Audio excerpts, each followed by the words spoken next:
I keep getting asked, how do you make money to afford all of your off-grid things? And I keep telling folks, that's the wrong question. Now, I've covered this a lot, but since Mama didn't raise no quitter, let's talk about it.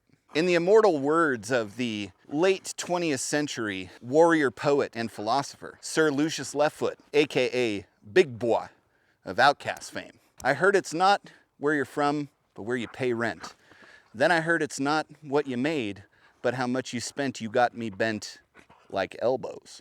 Now, many of you have heard our story, but for those of you who haven't and who assume that I must have come of age to collect on my trust fund, I'll just speed run the highlights. We used to live in Southern California, where we paid almost $2,800 a month for rent, plus utilities and all other costs associated with living in the city. I was a recently laid off electrician who, for reasons I'll discuss at another time, did not qualify for unemployment bennies. Now, after paying all of the bills with my last check, we ended up with negative $27 in our account. So we were doing great. Little did I know that Cari was doing a whole bunch of research on doing something different. And she had come across a website called billyland.com. They had owner financed property, really low down payments, low monthly payments, and no credit qualification. Honestly, we were sort of miserable with the way life was going, and we needed a change. So Cari showed me the website and asked me if we were to buy some land, could we move out there and build a house and create a life for ourselves? And I did what any man in my position, having a wife who was way above my pay grade, would do. And I told her, if that's what you want to do, we can absolutely do that. I know everything that's necessary to make all of that happen. But in my defense, it did not seem like it was going to be that hard at the time. Cari had found a couple of plots on Billyland that were absolutely beautiful. We looked through them, picked the one that we thought was going to be the best.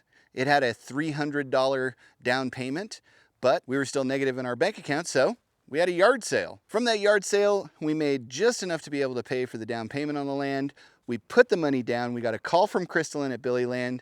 We did some paperwork, and that was that. Our next call was to the landlord to tell him we were going to be leaving in 30 days. And we decided we were going to try and sell everything else that we had, with a lot more yard sales and Craigslist, and came up with just enough money to be able to buy a kind of beat up old travel trailer and beat to hell SUV to pull it with. At the end of that month, we packed up the rest of our stuff and our 2 kids at the time. And 34 days after we put the money down on the property, we arrived here. When you've had to make $4,500 a month just to keep your head above water, and you change a bunch of things, and all of a sudden your new bills are $212 a month plus gas and food, it is considerably easier to hit that buoyancy mark. Cari almost immediately picked up some work as a music teacher at a couple tiny little rural schools in the area. I did handyman work and scrap metal and property cleanups and welding projects and basically anything that my community needed that I could figure out how to do well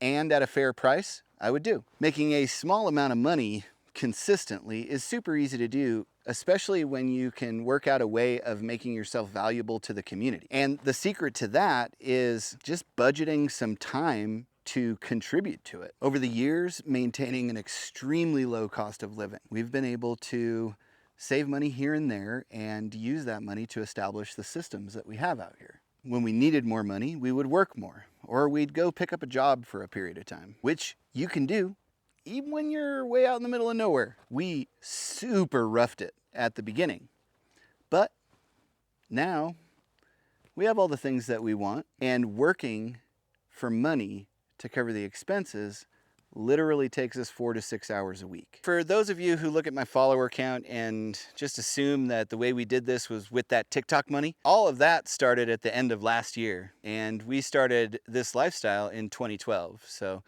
that wasn't it. I just figured out a way to uncouple amount of money collected from number of hours invested. And that's why asking, how do you make all the money to afford this lifestyle, is the wrong question. In fact, I personally believe trying to solve the problem that way is a trick meant to keep you from doing the things that you want to do in life. Whereas, how do I reduce my need for money to a point where the easy to get, low-hanging fruit money is enough to make my life comfortable? That's a much more productive question. And honestly, it's one you can solve. Just to drive this point home, over the last 12 years, with everything that we've done to this property.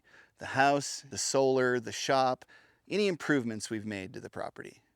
We have spent a total in 12 years of $45,000. That includes the cost of the property. And a really good question to ask is, how much does it cost you to live in a year? We don't afford all of this stuff by making a lot of money. We afford it by living within our means and trying to reduce our need for money to the absolute lowest amount possible. And like we said earlier, it's not about what you made, it's about what you spent. This is the dance I do when I'm trying to figure out what those are. Scholars maintain that years later, he was recorded as having said, "Oopsie noopsie nightingale, fresh in that tuxedo, cover bun with no suspenders, my torpedo, your libido needs to chill. Chip chopping up, shoot the breeze. I'm your ROLAIDS, release the squeeze." I think there's space in where my brain is, and it jiggles. Coriander, these are little coriander BBs. Yep. See, that's why I did the dance.